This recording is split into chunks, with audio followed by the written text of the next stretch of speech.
Let's see how you do under pressure. Oh, yeah, I've been wanting this forever. I've been in the field with whatever they throw at me. Brush it off, pick myself up, moving on to the better. I mean, ain't no errors, baby, it's a new era. I wake up early, feeling rich like I'm Kesha. I get to the paper, boy. Work with me, you know that I got it. Come with me, let's take a trip to the islands. We up on the jet, we'll do more than just fly on it. Stand on that hill, you gon' die on it.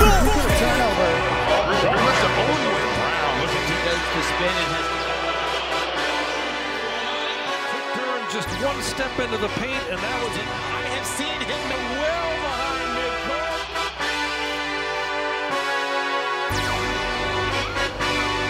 Hey,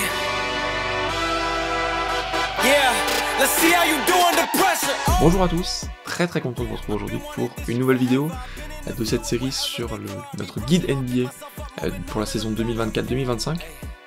Aujourd'hui, on va s'intéresser à donc une nouvelle équipe. Vous savez, c'est une vidéo par jour, une équipe par jour.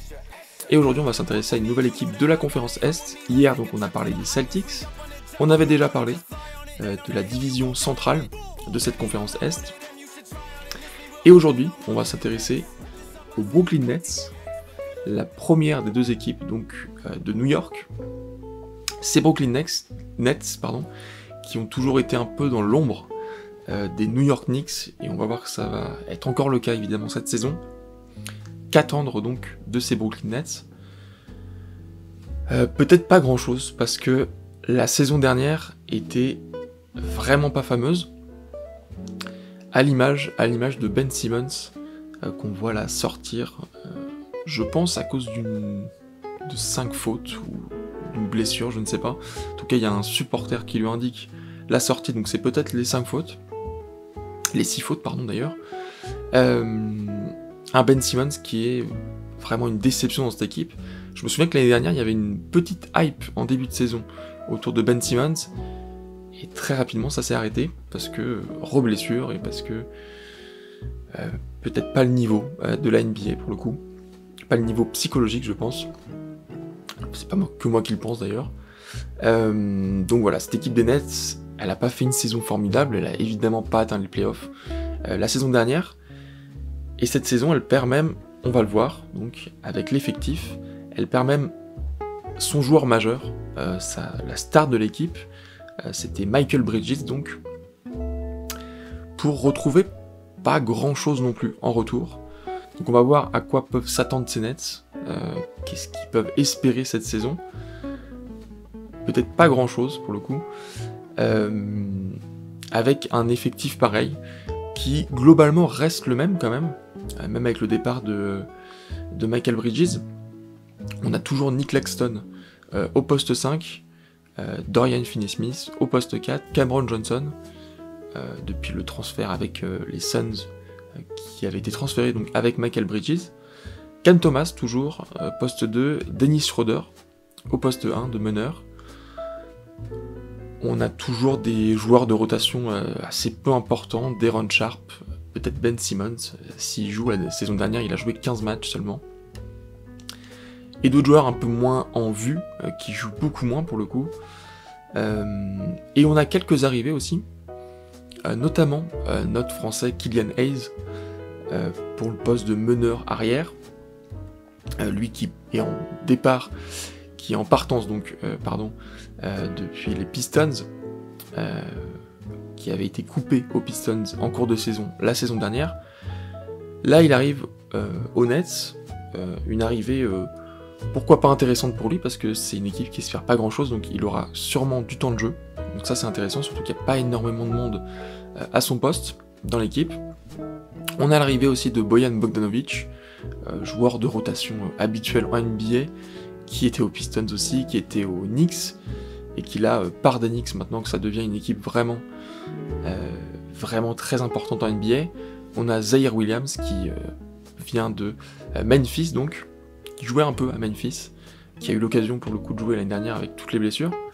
Et on a surtout l'arrivée la plus importante, je pense, c'est l'arrivée de Jordi Fernandez, le coach espagnol, qui donc va prendre en main ces Brooklyn Nets suite au départ de Jacques Vaughn, qui était entraîneur depuis l'époque, quand même, pour qu'on s'en rappelle, l'époque Harden, Irving et Kevin Durant, donc une autre époque pour ces Nets. Et donc Jordi Fernandez, qui est depuis quelques saisons, depuis 1 an et demi à peu près, le coach de l'équipe canadienne, donc qui a commencé pour la Coupe du Monde, où ils sont arrivés 3e avec la médaille de bronze, et avec un peu cette déception des JO, où ils sont arrêtés donc par nos Français en quart de finale. Mais Jordi Fernandez, qui est un coach en qui j'ai plutôt confiance, qui va pas avoir une énorme marge de manœuvre sur cette équipe, parce que globalement l'effectif est pas fou, il faut bien l'admettre.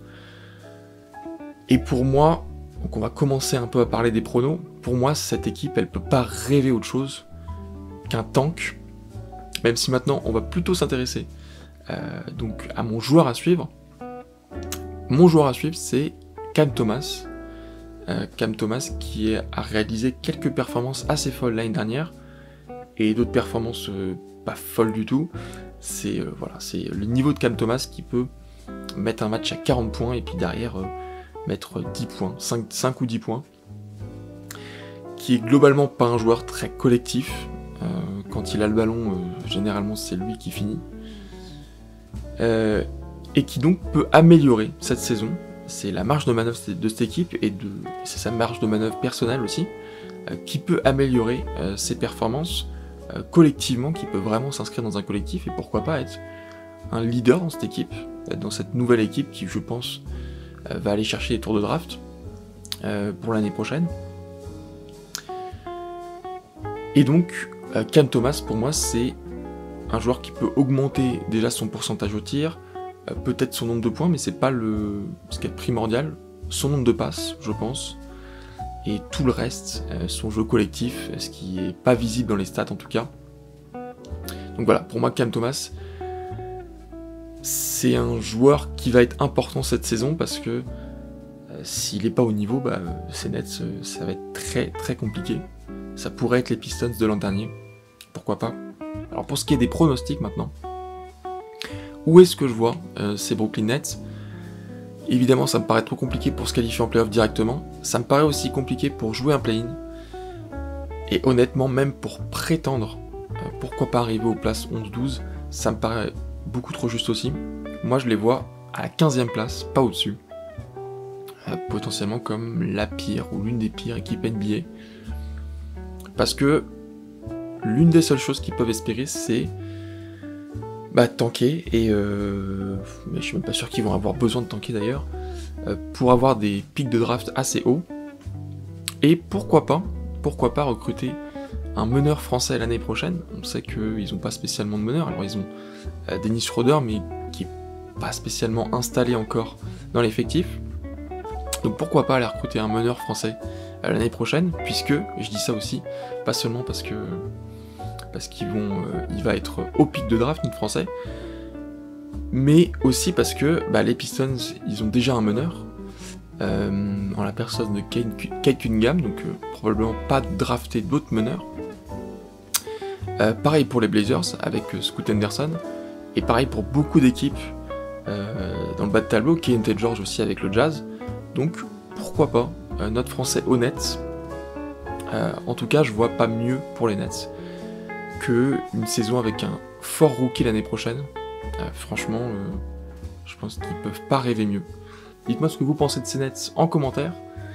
N'hésitez pas à me le dire, n'hésitez pas à aimer cette vidéo si elle vous a plu, ou à vous abonner pour continuer à suivre cette série qui ne va pas s'arrêter en si bon chemin, puisque demain on s'intéresse à une autre équipe de la conférence Est.